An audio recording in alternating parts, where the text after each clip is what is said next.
आज हम बात करने जा रहे हैं एक ऐसी कहानी की जिसकी शुरुआत होती है एक जीत से। Last night in Kabul, the United States ended 20 years of war in Afghanistan.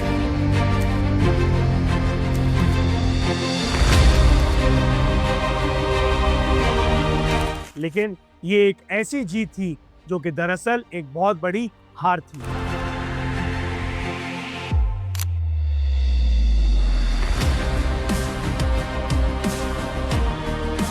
$2.3 trillion का खर्चा तेल हो गया।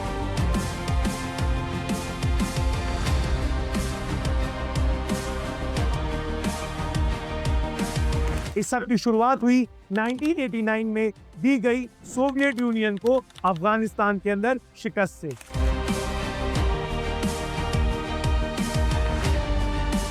अमेरिका का जंगी जश्न आज तक कोई भूला ही नहीं, लेकिन किसी ने ये सोचा भी ना था कि ये वही दिन था जिस दिन आज के अफगानिस्तान की बुनियाद रखी गई। पाकिस्तान ने अफगानिस्तान को सोवियत को मार भगाने में पूरी मदद की। Why are we not winning in Afghanistan?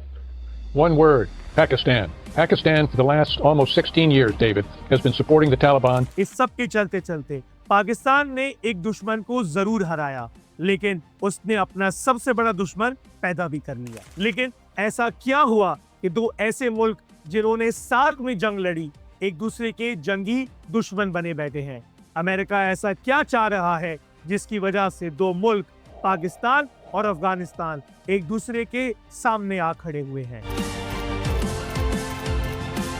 अस्सलामुअलैकुम दोस्तों, मेरा नाम है अतीक मानिया और आज हम बात करने जा रहे हैं अमेरिका की अफगानिस्तान रिटर्न की। लेकिन इस वीडियो को समझने के लिए आपको अमेरिका और अफगानिस्तान की हिस्ट्री जानना बहुत जरूरी है। इससे पहले कि हम इस वीडियो में मजीद आगे बढ़ें, आपको चाहिए कि आप हमारी वीडियो को लाइक कीजिए, शेयर कीजिए और हमारे चैनल को सब्सक्राइब करना ना भूलिए, ताकि आपको इस तरह का इंफॉर्मेटिव कंटेंट आगे मिलता रहे।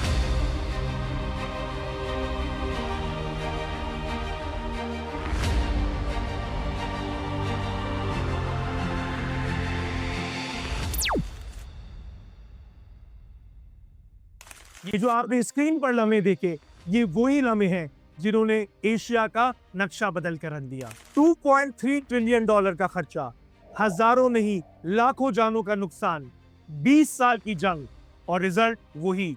हम वहीं आ खड़े हुए जहां से इस सब की शुरुआत हुई थी। ये है अमेरिका और अफगानिस्तान की एक ऐसी कहानी, कुछ ऐसे लम्हे जो कि तकदीर बन गए।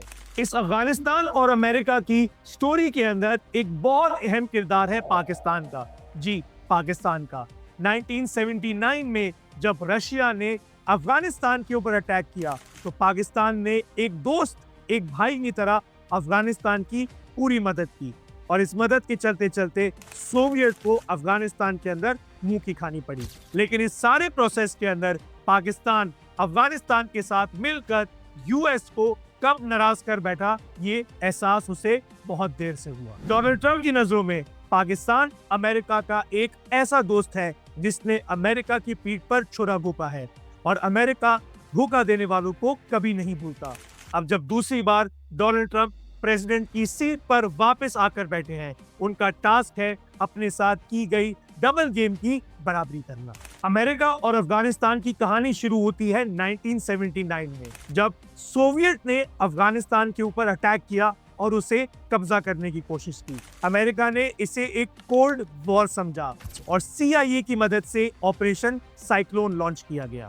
इस ऑपरेशन साइक्लोन के चलते चलते अमेरिका ने पाकिस्तान के थ्रू $3 बिलियन खर्च किए और इस $3 बिलियन के थ्रू अमेरिका ने मुजाहिदीन की एक फोर्स तैयार की। इस फोर्स को सिर्फ हथियार ही नहीं बल्कि ट्रेनिंग और पैसे भी दिए गए और इस सब के चलते चलते इस मुजाहिदीन फोर्स ने अफगानिस्तान के अंदर इतनी जबरदस्त जंग लड़ी कि 1989 के अंदर सोवियत को मुंह की खानी पड़ी और अफगानिस्तान छोड़कर भागना पड़ा। ये सारी मुजाहिदीन ट्रेनिंग पाकिस्तान के थ्रू दी गई। इसका मतलब ये कि पाकिस्तान ने सोवियत को हराने और अफगानिस्तान से भगाने के लिए एक बहुत ही अहम किरदार अदा किया और अफगानिस्तान के साथ एक दोस्त की तरह खड़ा रहा। लेकिन इस बात को कोई डिनाई नहीं कर सकता कि पाकिस्तान ने अफगानिस्तान की ये मदद करने के लिए अमेरिका से भारी रकम भी वसूल की।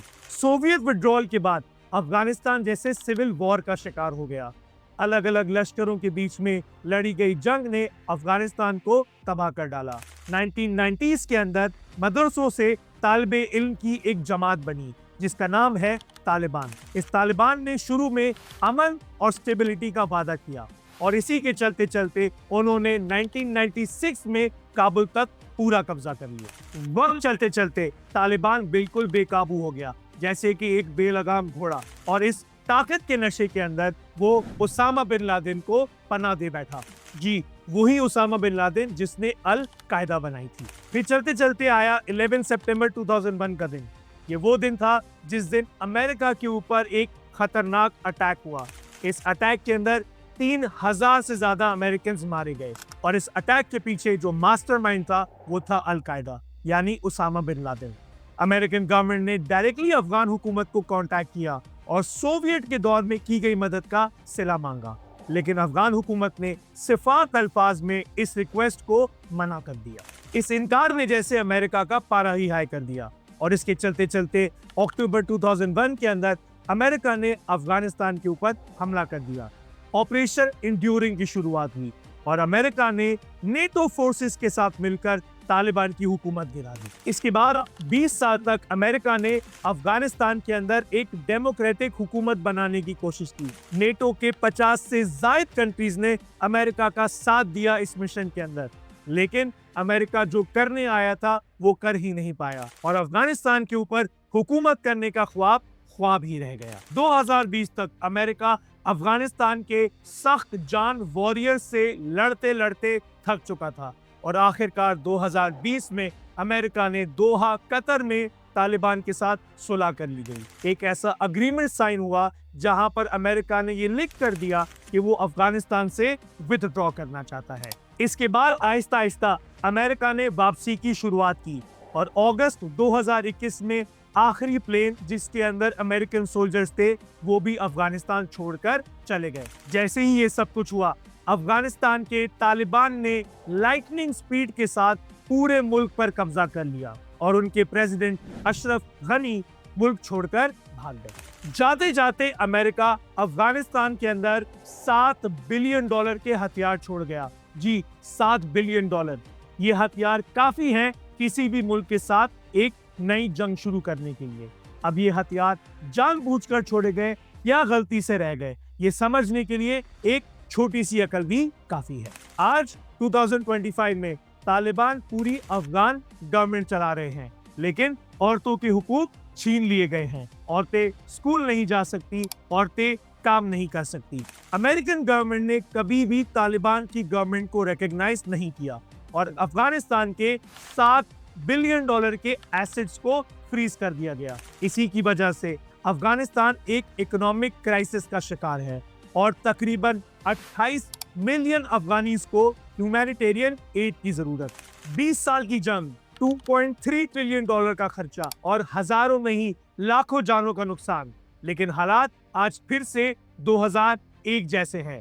तालिबान फिर से मुल्क चला रहे हैं और अफगानिस्तान दुनिया से कट चुका है। ये तो हो गई अफगानिस्तान और अमेरिका की हिस्ट्री, लेकिन सवाल ये है कि इतना कुछ होने के बाद आखिर अमेरिका वापस अफगानिस्तान क्यों आना चाहता है? तो इसका जवाब है Bagram airbase.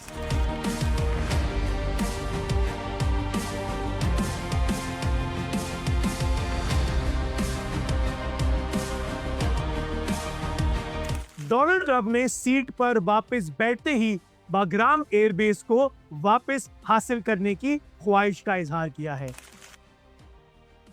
We're talking now to Afghanistan, and we want it back, and we want it back soon, right away. And if they don't do it, you're going to find out what I'm going to do. We'll see what happens with Bagram. We're talking to Afghanistan. Should never been given up. ये वही Bagram airbase है जो 2021 में पीछे छोड़ दिया गया था और यूएस इस बेस पर वापस इसीलिए आना चाहता है क्योंकि ये बगराम एयरबेस चाइना के न्यूक्लियर प्रोग्राम से बहुत करीब है और इसी बगराम एयरबेस के थ्रू अमेरिका इंडिया पर कड़ी नजर रख सकता है। अमेरिका ने तालिबान से इस एयरबेस हासिल करने की ख्वाहिश का भी इजहार किया है और तालिबान ने इस ख्वाहिश को क्लियरली मना कर दिया है। अब इस सब के चलते चलते अमेरिका की नई दुश्मनी है इंडिया और चाइना से। और अमेरिका का नया दोस्त है तालिबान। अमेरिका ने अफगानिस्तान से बगराम एयरबेस मांगा है।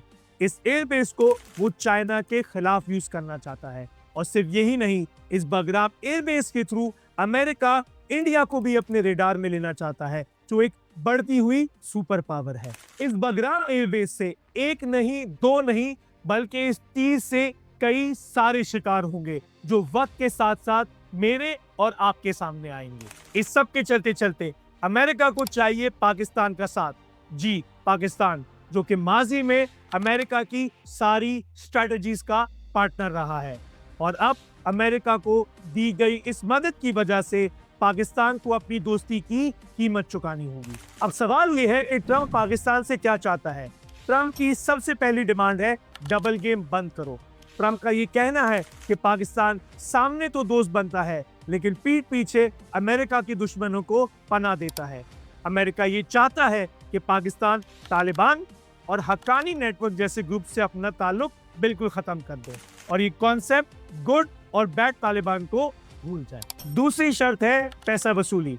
अमेरिका का ये कहना है कि पाकिस्तान ने अमेरिका से बिलियंस ऑफ डॉलर्स का एड लिया और ये तक नहीं बताया कि उसामा बिन लादेन एबटाबाद में रह रहा है। अमेरिका की ये डिमांड है कि पाकिस्तान ने जितना भी कर्ज लिया है वो वापस करे। तीसरी डिमांड है चाइना से दूरी।